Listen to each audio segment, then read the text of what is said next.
Forum, I'm Warren Sprouse. We're here every Sunday night from 8 to 10 p.m. Eastern. Love to have you here in the chat room.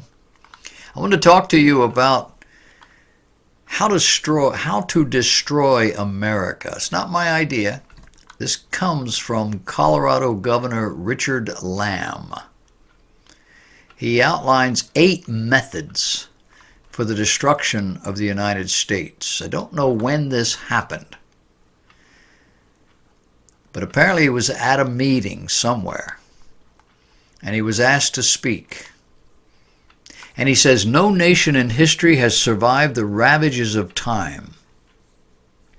Arnold Toynbee observed that all great civilizations rise and fall, and that, quote, an autopsy of history would show that all great nations commit suicide.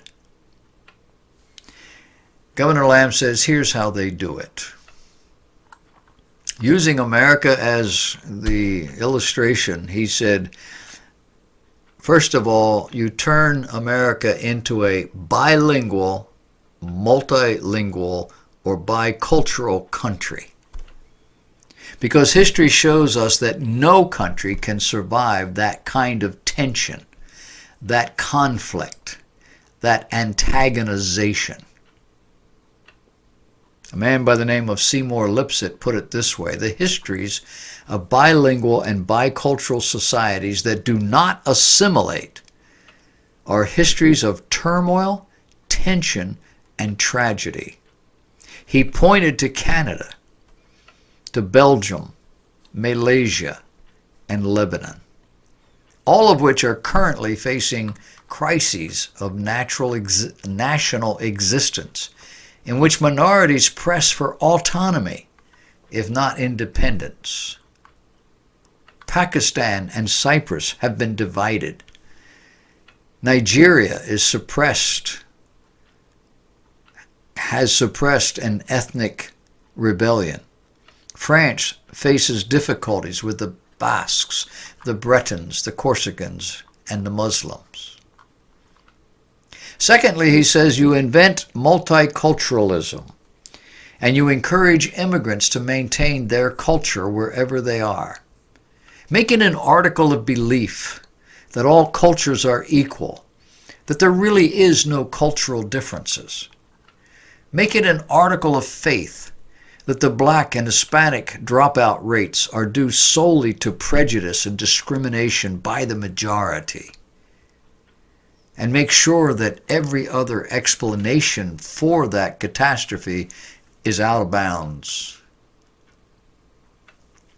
Number 3, he says, make the United States an Hispanic Quebec. The key is to celebrate, he says, diversity rather than unity. Replace the melting pot metaphor with a salad bowl metaphor. See how that works.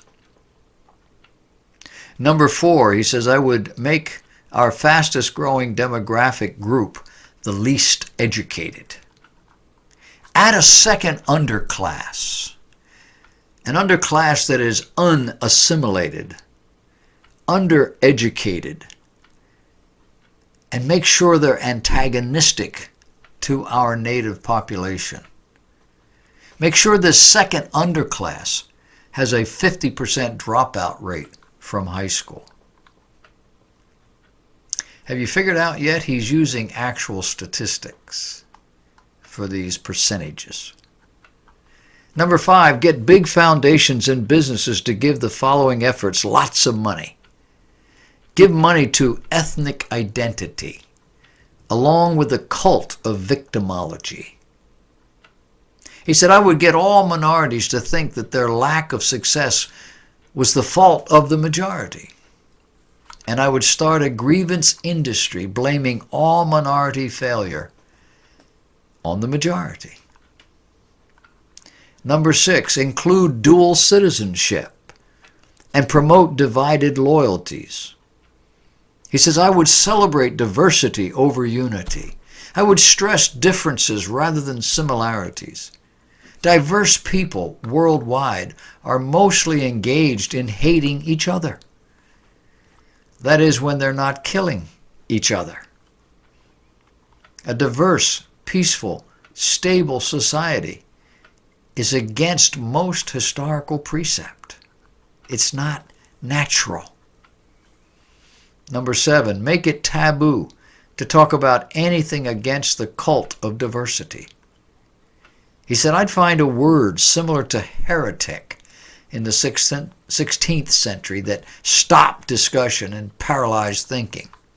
Words like racist, xenophobe.